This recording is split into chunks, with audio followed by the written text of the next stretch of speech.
Hello students, welcome to DP academy. आज हम pair of straight line इस chapter के थ्योरम्स देखने वाले हैं। पिछले वीडियो में हमने एक थ्योरम देखा था, इस वीडियो में आज हम दूसरा थ्योरम देखने वाले हैं। तो चलिए स्टार्ट करते हैं।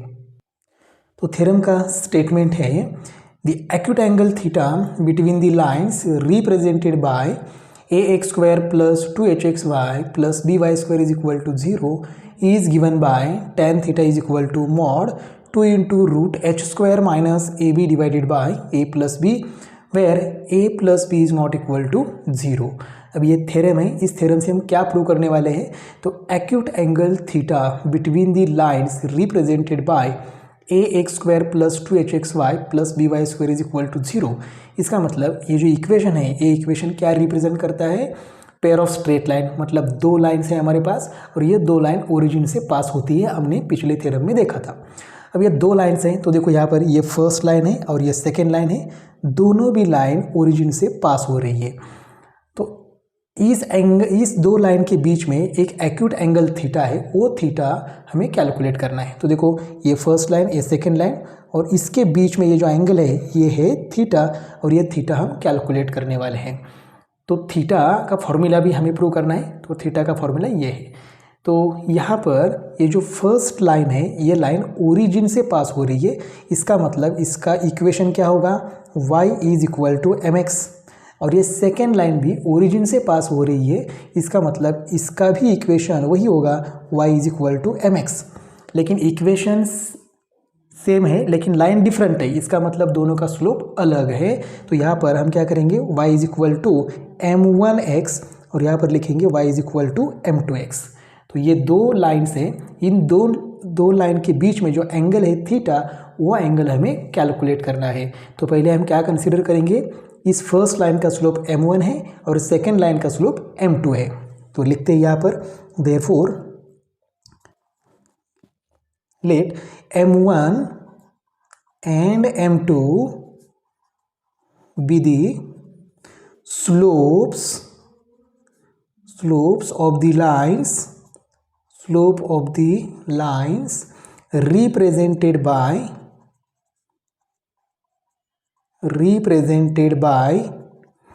ax square plus 2hxy plus by square is equal to 0। तो दोनों लाइन का स्लोप हमने कंसीडर किया। अब हमें मालूम है दो लाइन का सम ऑफ स्लोप्स मतलब क्या है? फर्स्ट लाइन का स्लोप क्या है? m1 प्लस सेकेंड लाइन का स्लोप क्या है? m2। तो हमें m1 प्लस m2 ये फॉर्मूला मालूम है।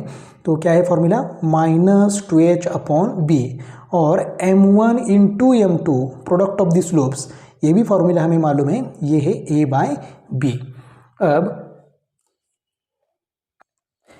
अब हमारे पास यहाँ पर दो लाइन्स हैं, दो लाइन के बीच का एंगल कैलकुलेट करना है।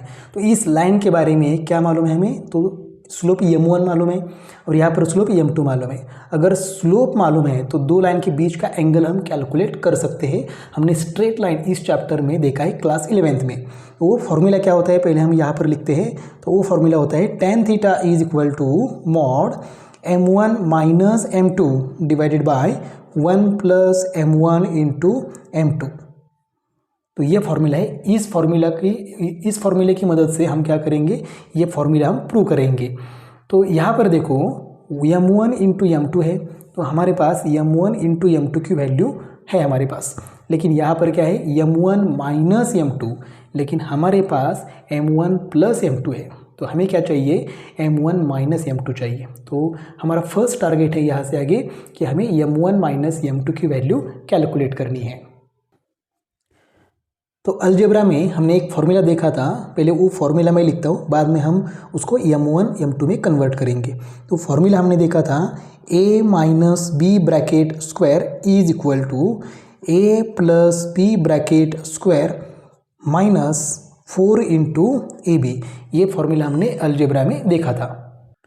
अब इसको हमें m1 और m2 में कन्वर्ट करना है। तो देखो a को रिप्लेस करेंगे हम m1 से और b को रिप्लेस करेंगे m2 से। तो फॉर्मूला क्या हो जाएगा, m1 माइनस m2, यही हमें कैलकुलेट करना है। और ये bracket square as it is equal to a मतलब m1 प्लस b को रिप्लेस करना है m2 से, तो m1 plus m2 bracket square minus 4 into m1 into m2। अब हमें m1 प्लस m2 की वैल्यू मालूम है। m1 प्लस m2 क्या है, माइनस 2h अपॉन b, और ये bracket square as it is minus 4 into m1 into m2, m1 into m2 क्या है, a अपॉन b। अब यहाँ पर स्क्वायर करते हैं तो देखो नेगेटिव नंबर का स्क्वायर क्या होता है, पॉजिटिव होता है, तो ये माइनस साइन कैंसिल हो जाएगा। 2h और b का स्क्वायर करना है तो ये हो जाएगा 4h square upon b square minus यहाँ पर क्या हो जाएगा 4a अपॉन b। अब यहाँ पर सब्ट्रैक्शन करनी है, ये है फर्स्ट टर्म, ये है सेकेंड टर्म, लेकिन सब्ट्रैक्शन करते समय डिनोमिनेटर सेम होना चाहिए, तो यहाँ पर डिनोमिनेटर सेम नहीं है, तो हम एक तो एलसीएम निकाल सकते हैं या फिर क्रॉस मल्टीप्लाई कर सकते हैं। हम क्रॉस मल्टीप्लाई करेंगे तो ये मल्टीप्लाई करेंगे 4h स्क्वायर इंटू बी, तो ये हो जाएगा 4h square into B minus इन दोनों का मल्टीप्लिकेशन होगा 4ab स्क्वायर डिवाइडेड बाय दोनों का मल्टीप्लाई होगा बी स्क्वायर इंटू बी, या फिर बी क्यूब लिखा तो भी चलेगा। अब यहाँ पर देखो न्यूमरेटर में ये फर्स्ट टर्म है, ये सेकेंड टर्म है, दोनों में से क्या कॉमन निकाल सकते हैं हम लोग, तो यहाँ पर 4 है, यहाँ पर भी 4 है, यहाँ b है, यहाँ b स्क्वायर है, तो b स्क्वायर से b कॉमन निकाल सकते हैं, मतलब ओवरऑल हम कॉमन निकाल सकते हैं 4b। तो यहाँ पर रहेगा h square minus A B divided by यहाँ पर रहेगा b स्क्वायर इंटू बी, क्या एज इट इज़। ये b और ये b क्या हो जाएगा, कैंसल। तो देखो यहाँ पर 4 into H square minus A B divided by यहाँ पर क्या रहेगा b स्क्वायर। ये किसकी वैल्यू हमने कैलकुलेट की है, ये वैल्यू है m1 minus m2 bracket square, लेकिन हमें वैल्यू चाहिए m1 माइनस m2, लेकिन हमें किसकी वैल्यू मिली है, m1 minus m2 bracket square. तो यहाँ पर क्या करते हैं, स्क्वायर रूट लेते हैं, taking square root on both sides. Left side का स्क्वायर रूट लिया तो ये स्क्वायर कैंसिल हो जाएगा, तो वैल्यू मिलेगी m1 minus m2 is equal to right side का स्क्वायर रूट लेने के बाद 4 का स्क्वायर रूट क्या होगा 2, h square minus A B का स्क्वायर रूट होगा root h square minus A B divided by B square का स्क्वायर रूट क्या होगा b, और ये स्क्वायर रूट हमेशा दो होते हैं, एक प्लस और एक माइनस।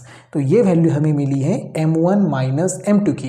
अब हम जो 11th का फॉर्मूला था tan थीटा का, वो फॉर्मूला लेते हैं, उसमें ये वैल्यू पुट करते हैं, हमें हमारा फॉर्मूला मिल जाएगा। देयरफॉर अब हमारे पास फॉर्मूला क्या है, tan theta is equal to mod m1 minus m2 divided by 1 plus m1 into m2, ये हमारे पास फॉर्मूला है।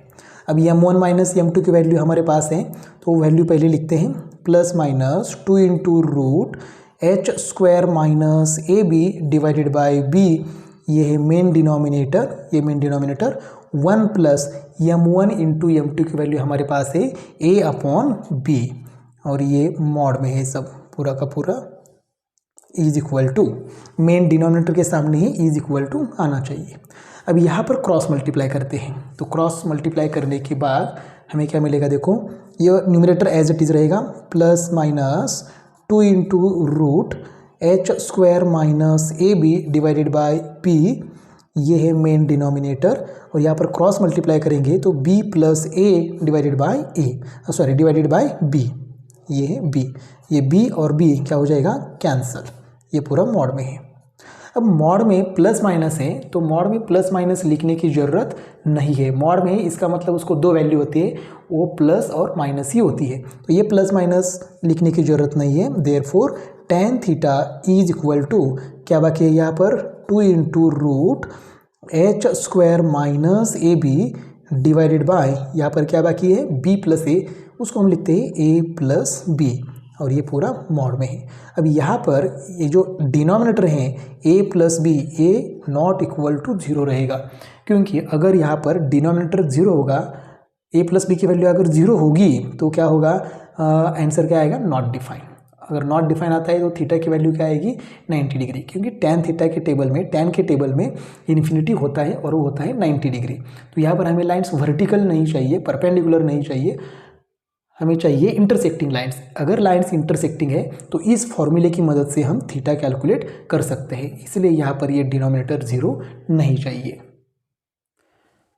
तो अगर आपको ये थ्योरम पूछा गया तो आपको यहाँ तक ही लिखना है, लेकिन कभी कभी क्या होता है थ्योरम के आगे वो एक कंडीशन पूछते हैं और वो कंडीशन होती है या क्वेश्चन होता है what is the condition for perpendicular lines और what is the condition for coincident lines. तो कंडीशन भी हमें लिखनी होती है, तो वो कंडीशन देखते हैं।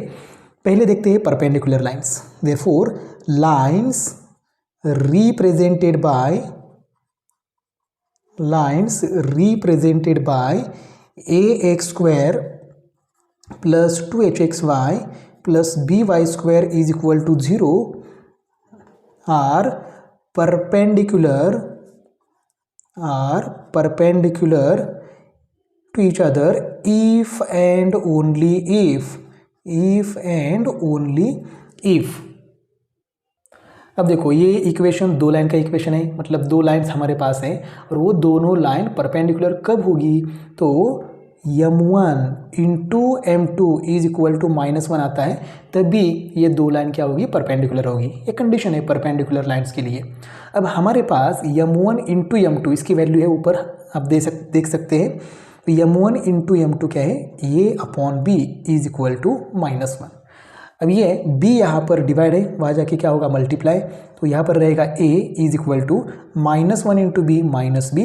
अब ये b को लेफ्ट साइड में ट्रांसफर कर लो तो ये क्या हो जाएगा, a plus B is equal to 0। So this is the condition for perpendicular lines. ये अगर इक्वेशन दिया, अगर आपको पूछा ये इक्वेशन, ये दो लाइन का इक्वेशन है, तो वो दो लाइन परपेंडिकुलर है या नहीं ये चेक करो, ये डिटरमाइन करो। तो आपको क्या करना है, ये और बी दोनों की एडिशन करनी है और वो एडिशन अगर 0 आती है तब ये दो लाइंस क्या है, परपेंडिकुलर है। अगर 0 नहीं है तो लाइंस परपेंडिकुलर नहीं है। अब हम चेक करते हैं पैरेलल लाइंस या कोइंसिडेंट लाइंस के लिए। लाइंस represented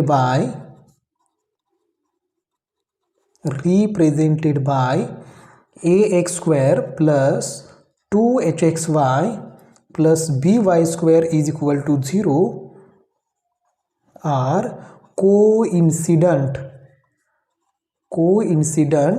और पैरेलल और कोइंसिडेंट के लिए सेम ही है, if and only if। अब देखो पैरेलल लाइंस, जब दो पैरेलल लाइंस हमारे पास होते हैं उसका मतलब क्या है, तो उसका स्लोप सेम होता है। फर्स्ट लाइन का स्लोप m1 है, सेकेंड लाइन का स्लोप m2 है। तो यहाँ पर क्या होगा, m1 is equal to m2। अब ये m2 यहाँ पर प्लस है, लेफ्ट साइड में ट्रांसफर कर लो तो ये क्या हो जाएगा, minus m1 minus m2 is equal to 0। अभी हमने m1 माइनस m2 की वैल्यू कैलकुलेट की है, वो यहाँ पर पुट करते हैं। तो m1 माइनस m2 की वैल्यू क्या है, plus minus 2 into root h square minus A B divided by b is equal to 0। अब यहाँ पर b डिवाइड है, वहाँ जाके 0 को मल्टीप्लाई होगा तो 0 इंटू बी, आंसर क्या होगा, 0। तो यहाँ पर क्या रहेगा, तो यहाँ पर रहेगा plus minus 2 into root h square minus A B is equal to 0। अब ये प्लस माइनस 2 यहाँ पर मल्टीप्लाई है, वहाँ जाके क्या होगा, डिवाइड, या फिर 2 को ले लो, वहाँ पर 2 मल्टीप्लाई है, वहाँ जाके डिवाइड होगा, 0 को डिवाइड होगा तो आंसर 0 ही होगा। Therefore plus minus root h square minus A B is equal to 0। अब क्या करते हैं, ये स्क्वायर रूट हमें नहीं चाहिए तो स्क्वायर करते हैं, taking square on both sides. अगर स्क्वायर किया तो ये प्लस माइनस को क्या हो जाएगा, कैंसिल हो जाएगा, क्योंकि प्लस और माइनस नंबर टर्म तो सेम है। अगर प्लस का स्क्वायर किया तो प्लस ही होगा, माइनस का स्क्वायर किया तो वो भी प्लस होगा, इसलिए प्लस माइनस कैंसिल हो जाएगा और स्क्वायर करने के बाद स्क्वायर रूट भी कैंसिल हो जाएगा। तो यहाँ पर रहेगा h square minus A B is equal to 0। This is the condition for coincident lines और पैरेलल लाइंस। इसको हम ऐसे भी लिख सकते हैं, that is h square is equal to A B यहाँ पर माइनस है, वहाँ जाके क्या होगा, प्लस। ये कंडीशन भी चलेगी या फिर ये भी कंडीशन चलेगी, कोई प्रॉब्लम नहीं है। अब देखो ये लाइंस अगर पैरेलल या कोइंसिडेंट है ये पूछा गया तो हमें क्या करना है, कंपेयर करके, अगर जो हमारे पास जो इक्वेशन दिया है गिवन इक्वेशन, वो इसके साथ कंपेयर करके a, h और b की वैल्यू कैलकुलेट करनी है और h square minus A B इसका कैलकुलेशन करने के बाद अगर 0 आता है तो वो दो लाइंस पैरेलल या कोइंसिडेंट है। नहीं है 0 तो वो पैरेलल नहीं है। तो दोस्तों पेयर ऑफ स्ट्रेट लाइन में दो थ्योरम्स थे और वो दो थ्योरम्स हमने प्रूव किए हैं। अगर आपको ये वीडियो अच्छा लगा तो आप लाइक करो, कमेंट करो और अपने दोस्तों के साथ शेयर करो। मिलते हैं नेक्स्ट वीडियो में।